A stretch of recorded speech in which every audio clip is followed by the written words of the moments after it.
Welcome to Civics and Coffee. My name is Alicia, and I am a self-professed history nerd. Each week, I'm going to chat about a topic on U.S. history and give you both the highlights and occasionally break down some of the complexities in history and share stories you may not remember learning in high school, all in the time it takes to enjoy a cup of coffee.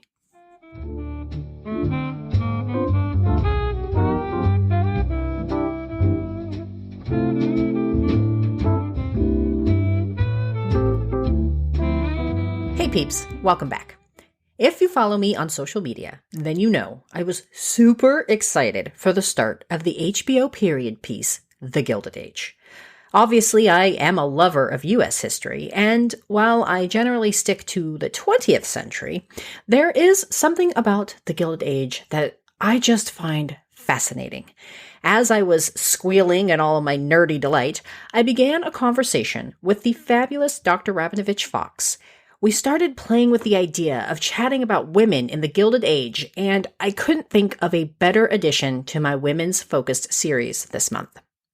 Dr. Rabinovitch-Fox is a historian specializing in the 20th century. She earned her PhD from New York University, where her research focused on examining the connection between material culture, politics, and modernity. She recently published a book, Dressed for Freedom: The Fashionable Politics of American Feminism, where she explores fashion as a tool for women to express political and gender identities. We held our discussion via Zoom, so there may be occasional dips in audio quality. I hope you enjoyed the conversation as much as I did. Thanks. Welcome back, everyone. With me today is historian and writer, Dr. Einav Rabinovitch-Fox. She is the author of the book Dressed for Freedom and is an expert in women's history and gender history. Welcome, Dr. Rabinovitch-Fox. Thank you. It's great to be here. I am so happy to have you here. Today, we are discussing women in the Gilded Age, but for those who may not know what the heck we're talking about, what is the Gilded Age? Sure. So the Gilded Age is the period that came after the Civil War. So kind of like the last third of the 20th century, of the 19th century, roughly between 1865 and some people will even push it to 1920 and kind of like lump it together with the Gilded Age and the Progressive Era, which is another kind of like name that we call the period. The name of the Gilded Age comes actually from a novel that Mark Twain wrote in 1873. And it was kind of like a social commentary. And he kind of like looked at society and called it kind of like the Gilded Age. And it's kind of like, it's not a compliment.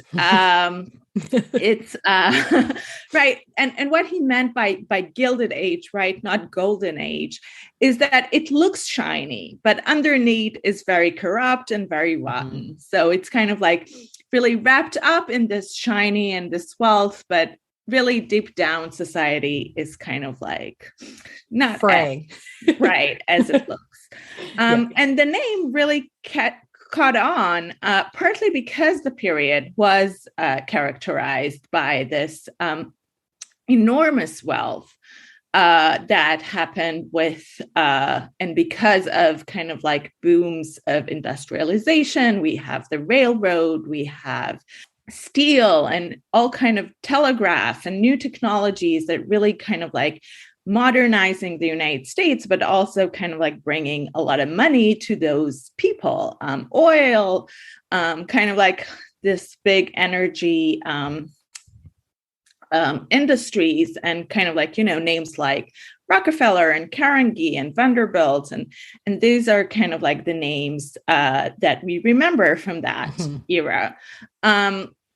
Of, white rich men. But with that boom of industrialization, there's also great poverty, great labor unrest. There's a huge gap between very wealthy people and very poor people. It's also a period that sees a lot of immigration from Europe, but from other places as well.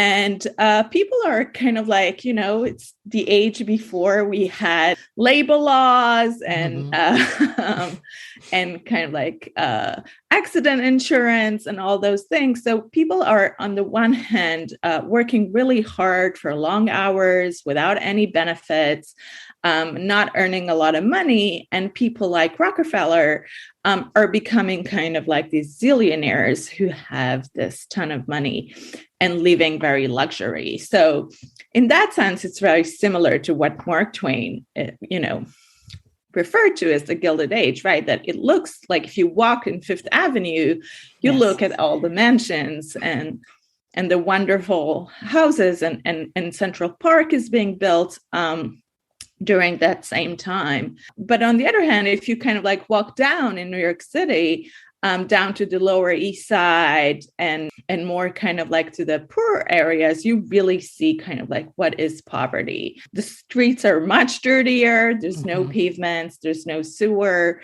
And kind of like really what we now think of as modern poverty is kind of like another characteristic of that period. Yeah. And so, like you mentioned, one of the things that the the Gilded Age is known for is for being a period of rapid expansion and innovation. And so how did things like the Industrial Revolution impact American women? Yeah, so women are kind of like, and that's not just industrialization. I mean, the Civil War is also kind of like this period that really kind of like pushes women into the public sphere, partly because, men are at war. So someone needs to tend to the fields and to the factories. But the Gilded Age, with this industrialization, you need working hands. So women are not necessarily will be the one who work in the mines or in the railroads, but the new industry, like the garment industry that really picks up during that time, is a big employer for women workers. Domestic work is another kind of like a major field. Now people with all this money, right, and show of wealth, they need people who will tend their home and cook their meals and educate their children. That's another field that women found jobs in education. So there are those feminized jobs, right? Women are not entering to kind of like, they're not business women in the way that we think of the corporate world today. But there is this, but kind of like the things that happened in the Civil War and this change in understanding of femininity really open up another, at least for middle class women, the option of gaining education. So the Gilded Age is also kind of like the period that we see the rise of women's colleges, or the Seven Sisters, as they were known. So kind of like this understanding that women also should and deserve to get an education, which again, oftentimes it was kind of like preparing them to be teachers and to be good mothers. It's not all colleges are having rigorous curriculum.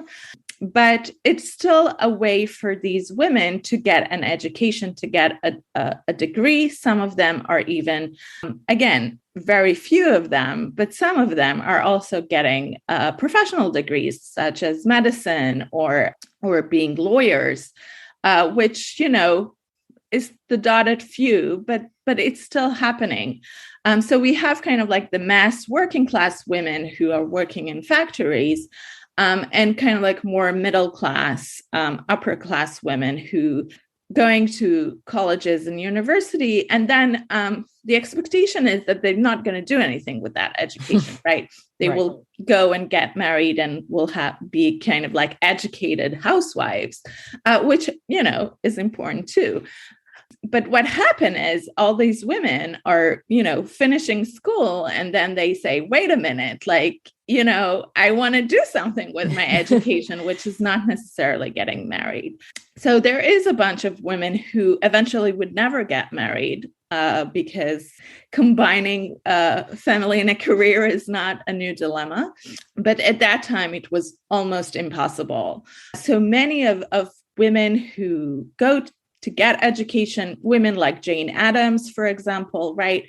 Mm-hmm. They're finishing colleges, they have all this knowledge, they want to do something, but they can't, right? Because no one will hire them, and they don't want to get married. So they go and they build their own institutions. Jane Addams is very known for her Hull House, but other people kind of like building this reform houses or initiating reform movements because they do, they go to school and they see the poverty around them, and they kind of like understand this is not about, people not working too hard, but these are systematic problems that we need systematic solutions to. So they come and they try, how do we fight poverty, right? Or how do we promote public health and things like that? How do we educate immigrants, right? So kind of like going off to these reform causes that they find, and for them is a way to channel their education into doing something in the world that is not being someone's wife. Well, and you touched on kind of how the difference between the experiences between, class, right, where working class women were kind of pushed into the industry, and upper class women or middle class women were able to achieve education for the first time, really, in U.S. history. So I'm also curious as to how this time period perhaps is different for women who lived in highly industrialized cities versus maybe those who were living out on rural farms. What was the difference in their experiences? Yeah, I mean, it's also a period of urbanization. So for the first time in American history, actually more people living in cities than in rural areas. That's really kind of like a moment that the demography is changing. But for women, women always worked in the farm, and it's important to remember that, even as housewives, right? Somebody needs to milk the cows and make cheese and make bread. And these things were not kind of like available in the store. And so people in rural areas really kind of like still did all those work. And that is very kind of like difficult manual work, actually. And so the gender difference in that, or the gender expectation, both in rural areas or kind of like places in the West, when there's like the ratio between men and women was always kind of like skewed towards the men, right? If there's not enough women, women are kind of like taking on roles that maybe they're not necessarily going to take if they're living in cities. So that, I think, the main difference. Mm-hmm. But again, these women are also trying to find new things to do. And there are new technologies. I mean, it will take to the 20th century until electricity, for example, or kind of like running water and sewage will come to the rural areas. But women are starting to get and be part of a new consumer culture. We have magazines that kind of like circulates, and even rural women reads, the new women's magazine, like Ladies' Home Journal will kind of like be a later one, but Goody's Home Book was kind of like, Goody's Ladies' Book is one of kind of like a very known read magazine. And in this magazine, right, they're reading stories, they seeing fashion illustrations of the fashions in Paris. So they are part of that consumer culture, and even if they're doing it in kind of like in their own imagination, right, they're not necessarily going to buy, a ball gown, right, because they don't need it. But there's certainly kind of like that conversation and this literature that is connecting them to their urban sisters. And later on, in the late 19th century, they will come the catalogs, right? The mail catalogs, mostly Sears, but there were others around. And that was basically the Amazon of the 19th century. Yeah, you could order a whole house. Right, exactly. So that's another way for rural women to engage in kind of like the urban culture, even if they're not necessarily kind of like experience that on a day basis, through buying kind of like, a fabric on Sears, or even a whole dress on Sears that looks very much like their urban sister. They kind of like building themselves this community of fashion, savvy women, even if you're living in a small town, in Kentucky. Yeah. The kind of expansion of industrialization and the kind of the rise of these things like magazines and so forth are I think also contributing factors. But as we know, women kind of went through this massive transformation during the Gilded Age, their experiences, their opportunities, they were increased work participation, access to education, as we've just been talking about. And so kind of what are some of the other contributing factors that led to this evolution during this age? So as I said, I mean, the Civil War was really kind of like a watershed moment in American history. And it was really a time, right, when women had to step up and do things. And once they did, they didn't want to go back. Also, it was easier to convince men that, hey, wait a minute, maybe there's other things, right? Or maybe they do worth a listen. The women's movement, for example, that begins before the Civil War, but really picks up after the Civil War, and really kind of like in their demand for the vote.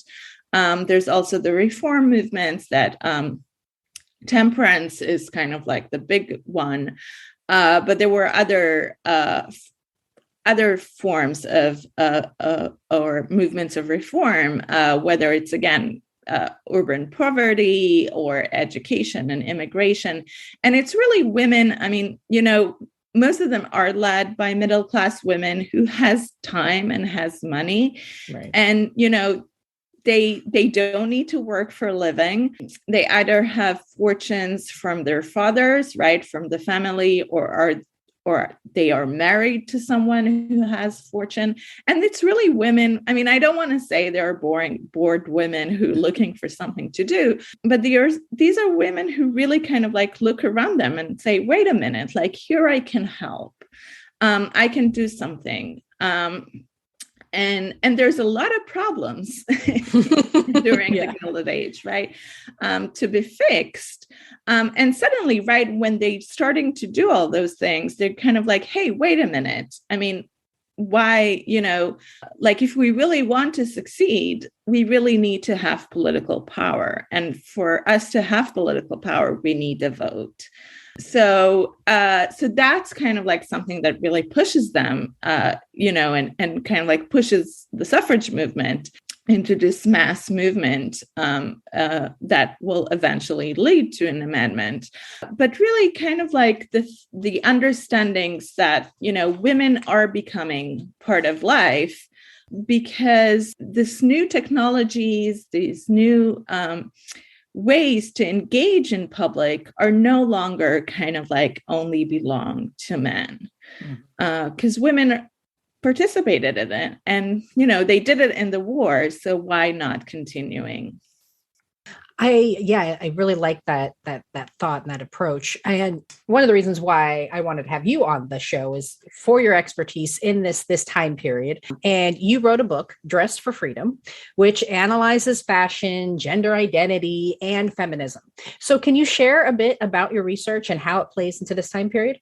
Yeah, sure. So really, when we think about fashion and the fashion industry, we really need to think about the Gilded Age, because this is kind of like the moment that ready-made and mass-made fashion become a real industry. Before that, it was very hard As we all know, right, there's no one size 10 for women's bodies, right? So it's really hard to standardize women's bodies. And for that reason, I mean, there were other reasons, but for that was the main one, that it was really hard to mass made for women clothes because it was hard to standardize. But now, when we have all these, millions of women that on the one hand needs to go out and work in factories, they cannot do it in, voluminous skirts, right, that would catch fire. So they need practical clothes. And they don't have a lot of money, so they also need clothes that won't cost them too much. And on the other hand, right, we also have more upper middle class women who are buying their clothes through a dressmaker, custom made. This is still kind of like, it shows the wealth and it shows, your status. But these women, again, are also becoming, teachers. They're moving around in the street. So there is a demand of like, well, we need functional clothes, right? We need clothes we can breathe in. For many suffragists, that's kind of like the first demand, and they say it before we can talk about political equality. We need to breathe. We need to be able to walk in the street. So there is this push on the one hand, the industry also looking for, clothing that they can mass made to the public and to make money of it. So we have the rise of new fashions, mostly is the shirtwaist, that is kind of like a female version of a male dress shirt. But what's good about the shirtwaist, it was easy to standardize because it wasn't really fitted into the body.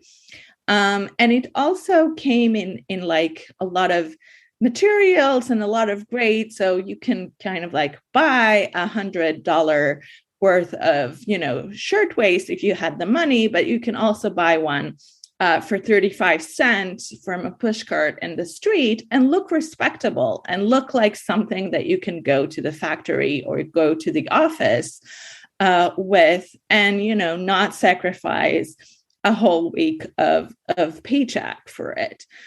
So we have those new fashions that actually also democratize fashion and democratize at least styles, right? Because now, I mean, yes, there are differences between $100 shirtwaist and a 35-cent shirtwaist, but in the end, they look the same, right?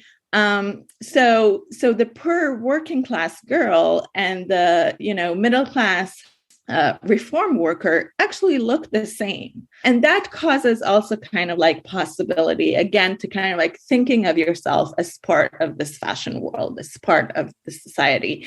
And, later on when garment workers will go on strike, right, and will search solidarity with these rich middle class, upper class women, they will picket with them in the line, and they will also get arrested, right? And partly of why they're getting arrested is that, well, maybe they're not as distinctible, right, from their working class, and fashion really plays part of it, but also this concept that now that fashion almost become a right, that whether you're working class woman, whether you're an African American, you have the right also to have access to these fashions, like the rich and the middle class, and that causes also kind of like this understanding of fashion as kind of like something that through it I can demand my right as a worker, my right as a woman, my right as a Black woman in society, because I have the same right to dress nicely or to wear kind of like a fancy hat, like the rich woman from Fifth Avenue. And you touched on the shirtwaist as kind of one of the I think the most prominent garments out there. Probably one of the things that's most well known, especially considering, the Triangle Shirtwaist Factory fire and all of that. And your book, I know, goes into how women really used fashion to take those political stands. And you did touch on it a little bit with, we need to be able to breathe before we can be able to vote. What other ways did women utilize clothing to make these political statements? And how did this evolve during this time period? Yeah. So, I mean, and again, it's kind of like the Gilded Age is also kind of like, a new age of modernity. There's a lot of new in it. Mm-hmm. New is a kind of like a very key word for this period. We have new technologies. We have the new South, right? Kind of like in terms of political, we have the new West. We also have the new woman, which is a new phenomenon really of women who comes of age around the 80s. And again, these are educated women. These are the women who are kind of like looking to do something in the world. And they don't only kind of like behave differently, they look differently. Mm-hmm. And they're really kind of like pushing a new ideas of womanhood that is more athletic, that is more mobile, that really emphasize movement and kind of like, out and about type of women. And these are the women who later, will ask for suffrage, will ask for temperance. But this concept of this new woman and contemporaries of the period really kind of like say, well, yes, this is kind of like a new thing, right? And partly is because they take those fashions and they make it kind of like almost as their identity, right? Mm-hmm. Or kind of like that's the way you can recognize them in the street. The shirtwaist and the skirt becomes almost kind of like ubiquitous and kind of like, everybody's wearing it. And that even if you're not like a new woman in your, by definition, but by wearing that, you're becoming a new woman. And again, the press is really helpful in kind of like pushing those images and kind of like people are starting to think more visually than before because technology allows for more printing of images and printing of illustrations. So we have images like the Gibson girl, for example, that really becomes kind of like, the marker of the new woman of the period. And she's kind of like, every girl is a Gibson girl on the street. So women are taking this image and using it to push for their own agendas. So for African-American women, adopting the Gibson girl allows them to make claims for equality with the white Gibson girl, right? Because they say, well, we look like Gibson girls, so, you should treat us like Gibson girls. And working class women do the same. So again, taking those popular culture images and kind of like claiming to, and fashion is the way for them to claim those images. So this is the way they're trying to kind of like push. But another thing that kind of like becomes kind of like a flag in their goal for equality is really the skirts. Again, streets were much more dirtier in that period than we think of today. And these women need to go out and about in the city. And they really pushing for shorter skirts. And I don't say short skirts because they were not short by any kind of like 21st century criteria, but they were shorter than what was acceptable. And that becomes really popularized by the bicycle. That also is becoming kind of like a fashion in the late 19th century. And women are kind of like really moving this bicycle craze, right? Because it's another thing that helps them to go out and about without no one tell them where to go. So women are really kind of like taking on the bicycle, but they need suitable dress to ride a bicycle. They cannot do it in, trailing skirts. So that's another thing that kind of like lift a little the hemlines, but kind of like the lifting of the hemlines will become kind of like the rallying cry of feminists throughout the 20th century. So kind of like the battle of the hemlines really will continue, but it does begin in the Gilded Age, where women are saying, wait a minute, like we need functional clothes. We need clothes that we're not going to get sick from, right? That our skirts are not going to get dirty and wet. And then it's a health hazard. So they're changing their fashions. And the industry, who is looking for customers, is following suit in many cases. Yeah, definitely following the consumer instead of creating the path, right? They're following. And I think the idea of exploring fashion and feminism is such a novel kind of concept and approach. So I'm kind of curious, what drew you to studying this, and what brought you in? Yeah, I mean, I guess it's novel approach because I think we got used to the fact that feminism and fashion are oftentimes, antithetical to one another.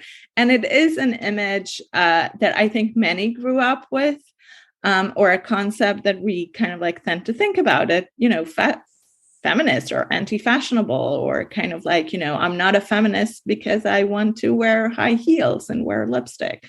And I have to say that I was really bothered by that. And I was really curious of kind of like where this myth come from. Like, do we have that?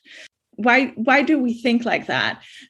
Because, and when I kind of like started to read, I was like really surprised because first of all, I was reading feminists and they were always talking about what they wear and why they need to wear. And I was like, well, so first of all, feminists themselves are really interested in fashion, right? They themselves are not anti-fashion. But also I saw that the press coverage, at least in the early 20th century, of suffragists and other activists always commenting on how beautiful they look and how, beautiful are the dresses. So I was like, wait a minute. So what happened, right? What happened here? And I realized there is more complex story to tell here about fashion and feminism that is oftentimes being buried by kind of like more backlash or anti-feminist propaganda that says, all those feminists are ugly and they don't, they look like men. But this was actually not true, right? It was not actually the case. And when I started to kind of like really dig in into, and especially in the early 20th century, it's really amazing how they really are in the forefront of thinking that we don't only need comfortable clothes and functional clothes, but we also need these clothes to be pretty and to be fashionable. They're not willing to give up kind of like their joy of fashion and the joy of wearing nice things in the name of convenience. They just want to combine the two. So they're really in the forefront of changing styles. And so in your research, were there any women that kind of just popped out as like front and center of this movement that we need to know about? Yeah, I mean, I don't know if I would call it a movement necessarily, right? Because they're not kind of like sitting in a room and trying to figure out what to do. But there are definitely, women like Laura Lemlich, for example, who was a union activist and the leader of the famous 1909 strike. And then later on, she worked also for Triangles. She didn't work when the fire happened, but she becomes kind of like, both the voice and the image of the working movement and the early 20th century. And she really kind of like adopts the Gibson girl and the shirtwaist, both as a shirtwaist maker, but also kind of like really arguing like I have the right to wear nice clothes and to have like a nice hat.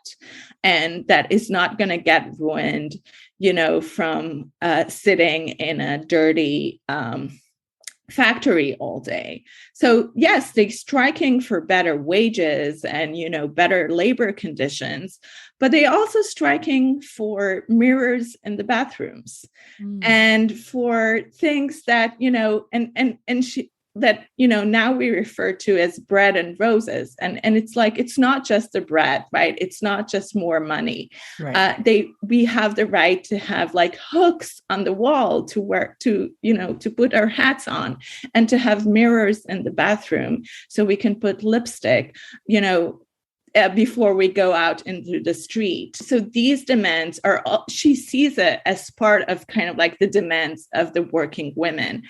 She doesn't see them as frivolous or as things that, workers should not fight for, because, it's not just the bread, it's the roses too that matters.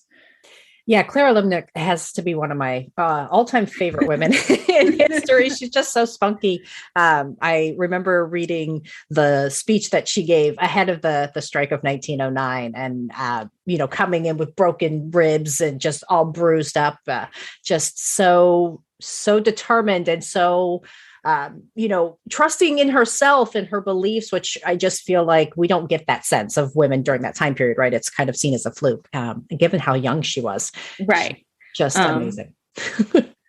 Yeah, but again, the young suffragists that will, march for suffrage in the 20th century, people like Alice Paul, people like Doris Stevens, are also kind of like, they are the generation who goes to universities and goes to school and kind of like looking for their, place in the world and to make their voices heard. So these are another women who are kind of like, will later kind of like hear of them, right. But they're really kind of like, I think, exemplary of the Gilded Age. And, and we also need to think about African Americans. So people like Mary Church Terrell, who are also kind of like, again, pushing for reform. People like Ida B. Wells, right, are also working to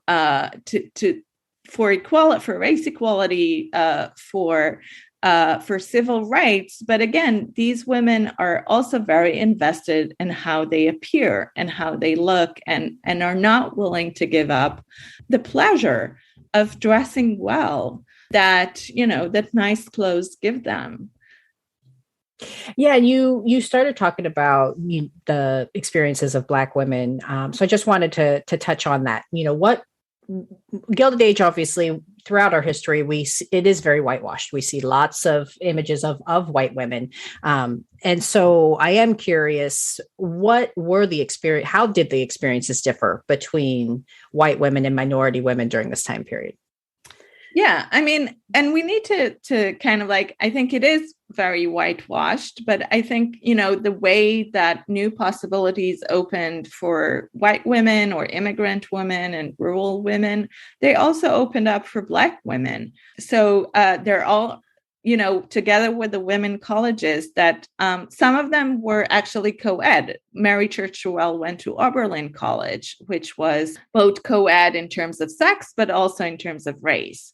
So these options are also open up for them. Again, not to a minority of them, but still they were there, right? And they took advantage of those opportunities. So we do have the rise of kind of like a Black middle class that is trying to get its way into, again, the urban centers that offer opportunity both in employment and both in education that allows them to cultivate this middle class identity. So there is also kind of like, right, and there are many other who are working class Black that working mostly in domestic work, mainly in agriculture, that are also trying to make ends meet, but again, have those opportunities because, they can also ride a train. Yes, it's in a different car, it's in a segregated place,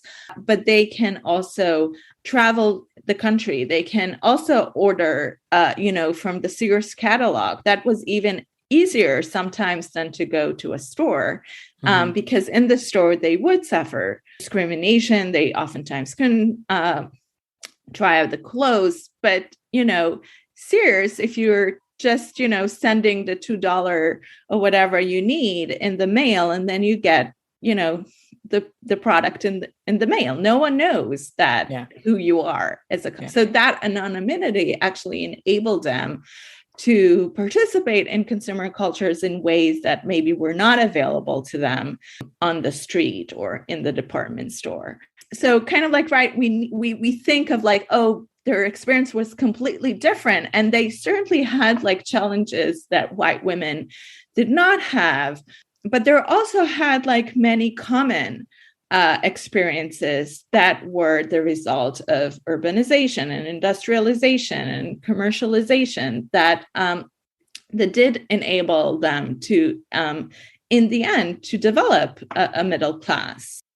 And I think too, that's not, you don't necessarily think of that, right? It's not as popularized as everybody else. So that's just a kind of a fascinating approach and a fascinating lens, right? The Sears and Roebuck, how they didn't know who was ordering their clothes and they didn't care. And that allowed them to really lean into being a part of that society and demanding a larger role in society.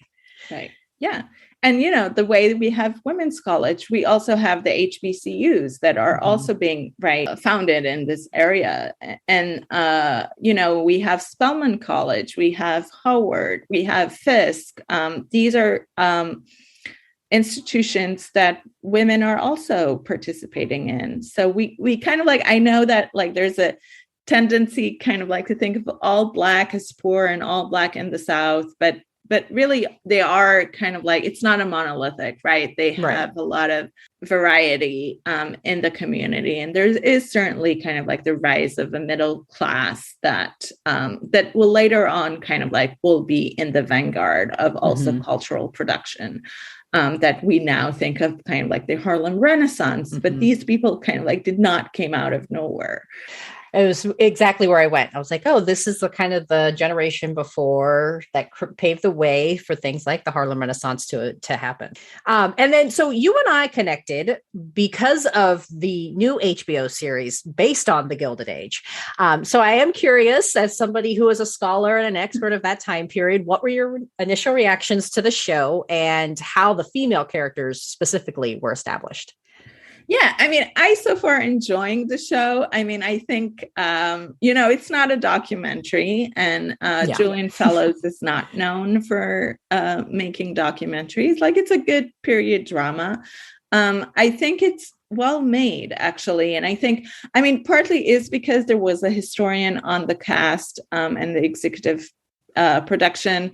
So things are getting more attention that I think maybe would, I don't think a lot of the historians pull their hairs as, as in maybe other shows that go around now on this one. But I think I really do like the emphasis on women, because I do think that we tend to think about the Gilded Age as kind of like this era of great men, right? Of Rockefeller and Vanderbilt. And it's really easy to forget how women are kind of like, they are in the background, but they kind of like nothing will happen without those female networks. Mrs. Astor, who is also, and I heard a interview with Fellowes who said, all the characters are fictional, but I couldn't ignore Mrs. Astor. Like, she had to be in the show because she was so central to the New York society. You couldn't go anywhere without her approval. I think it's really interesting to think how much a woman could amass so much power and so much cultural power, and being a woman, right, in this age when they cannot vote, when they don't have political power. But and I think the show so far, we only have 2 episodes, but really kind of like shows how kind of like it is the cultural capital, not the check or how much money do you have, that really calling the shot. So I think it's interesting and really refreshing that he chose to focus on women. And I'm glad that they made that decision, because we do get a glimpse into kind of like how women are not just kind of like, right, nice objects that wears nice dresses. And it is part, I think, of why people watching the show for the dresses.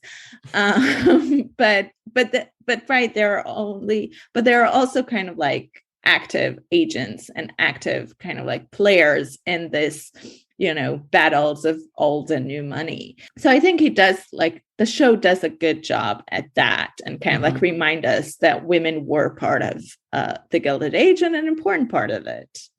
Yeah, for me, as soon as I saw the preview for it and I saw that it was all focused on women, I was so extremely excited because, again, I'm with you.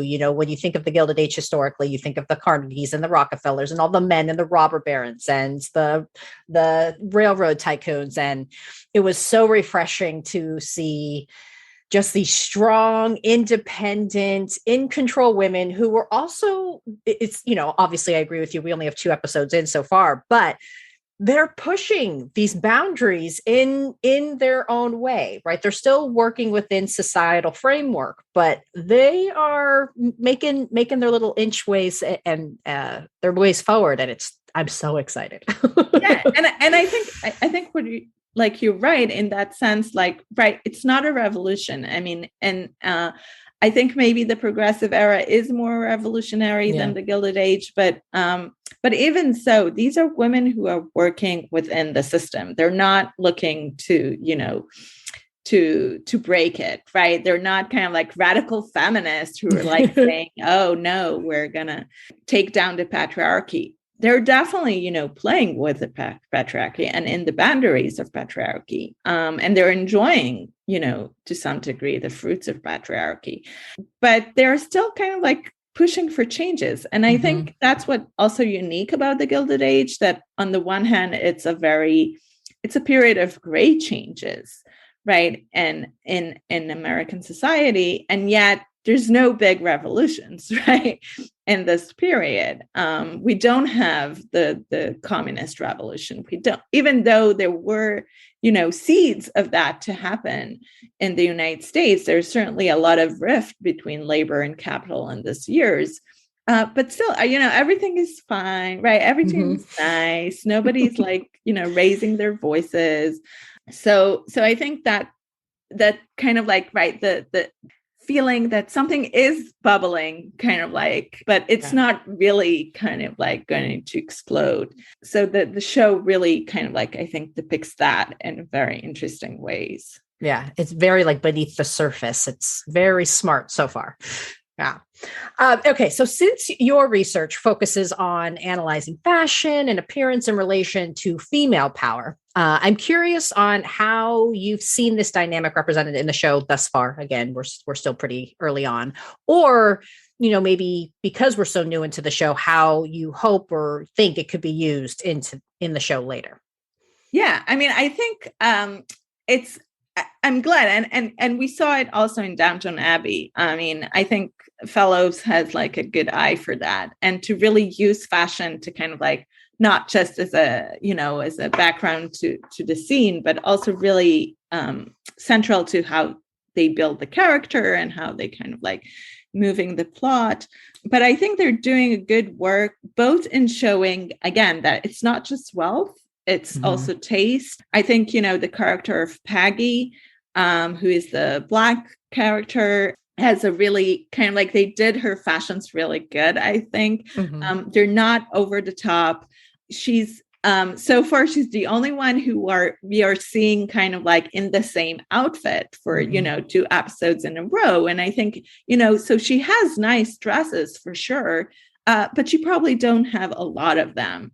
Right. So she kind of like switched them. And that's something that is very true to people of her class and people of her age. So there is this finery between kind of like the fabrics that they give to each character that I think is really good and kind of like showing the subtle class differences. You can see it with the styles, even of the silhouettes. Agnes and and Etta, which are kind of like the representative of old New York, right? They have a very serious, demure silhouettes. They don't have like lavish colors. Oftentimes, they are also being portrayed in their own home. And they're kind of like blending in with the room, right? The curtain and the dress is basically the same color. And I think that's kind of like a saying, again, of tradition. Their silhouettes is far more accurate to 1882, which is kind of like the year that the show is happening in. And if you kind of like look at the characters that kind of like more pushing boundaries and more challenging the system, like Bertha Russell, who is kind of like the new money representative, her outfits is really over the top. We see her in evening dresses in the morning, which is kind of like a big no-no for the etiquette of the period. But I think it's partly in showing of how kind of like, she needs to be over the top to a certain extent. Right. And her dresses are kind of like more modern in look. I mean, I don't think that people who are not coming from the fashion world maybe will catch on those subtleties. But for people who do understand the fashion, it's really clear. Marion Brooke is another kind of like, right, a young character.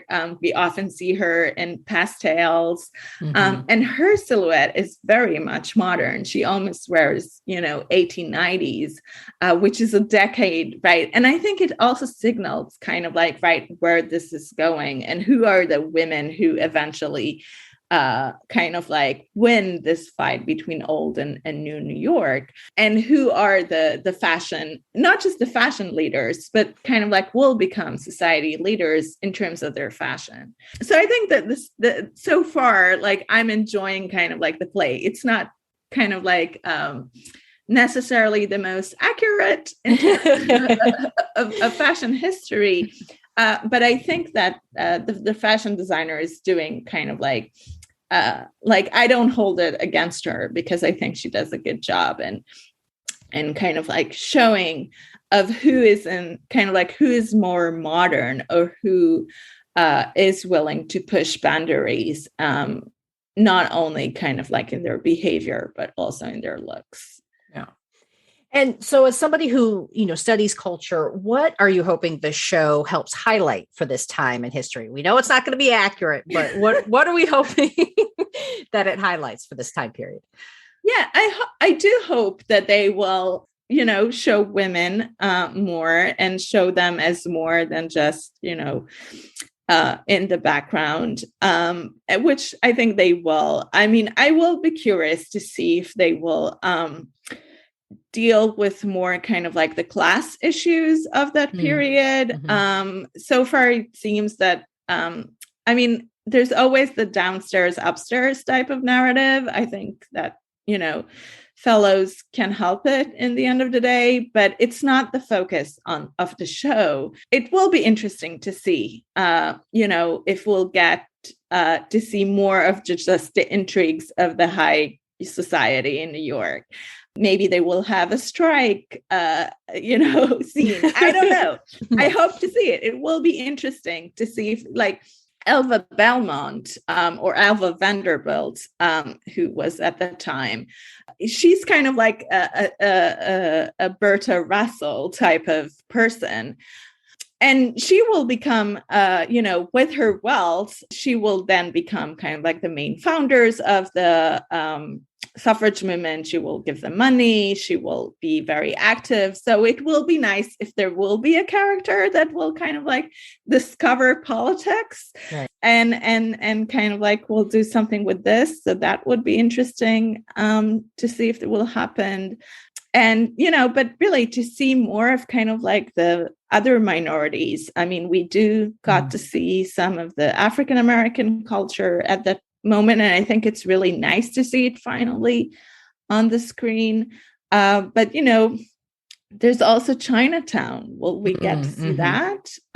There's also a lot of Jewish and anti-Semitic sentiments in that area. So, will they explore that line? I don't know, but it will be interesting to see if they will give attention to other minorities group in the that were, also happening. Maybe with the strike, that's another Jewish angle that they can explore. We'll see. Yeah, I'm very excited. In the beginning. I hope they take it in a lot of great different directions. So any closing thoughts on women in the Gilded Age or anything else that we discussed today? It's a good question. I mean, I think, again, to really think of women as part of the Gilded Age, and to think of them not as kind of like, women's history is American history, and type of that idea of like, they are part of the narrative. They're not just kind of like an outside narrative that we need to, this is the history, and let me tell you, right, what women did, it because it is part of, this period. We cannot think about this period without the women who were active in it. Right. And so where can my listeners find you and your amazing work? Well, they can go to my website, which is www.EinavRabinovitch-Fox.com. And they can buy my book through Amazon or any other places that sells books, or to the University Press website, which is University of Illinois Press. So that's where you can find me. And there's also a lot of information on my website of how to get the book. So people can just Google me. Definitely. And I'll make sure to put your website in the show notes for this episode, so they'll know how to find you. So again, just thank you so much, Dr. Rabinovitch-Fox, for coming on today. To my Civics and Coffee peeps, make sure you check out Dr. Rabinovitch-Fox's book, Dress for Freedom. It is on my to-be-read pile, so hopefully she will be gracious enough to come back and talk more details about her book. And go ahead and check out The Gilded Age and share your thoughts with me on social media. So again, thank you so much for coming on the show. Thank you. I hope you all enjoyed my conversation with Dr. Rabinovitch-Fox, and that you check out The Gilded Age on HBO. I am really excited for where they take this story, and I'd love to hear your thoughts. If you've been enjoying these episodes, please consider a rate and review on your favorite app of choice. This helps the show gain new listeners and more fabulous guests like today. As usual, you can find show notes and ways to support the pod on the website at www.civicsandcoffee.com. Thanks, peeps. I'll see you next week. Thanks for tuning in, and I hope you enjoyed this episode of Civics and Coffee. If you want to hear more small snippets from American history, be sure to subscribe wherever you get your podcasts. Thanks for joining me, and I look forward to our next cup of coffee together.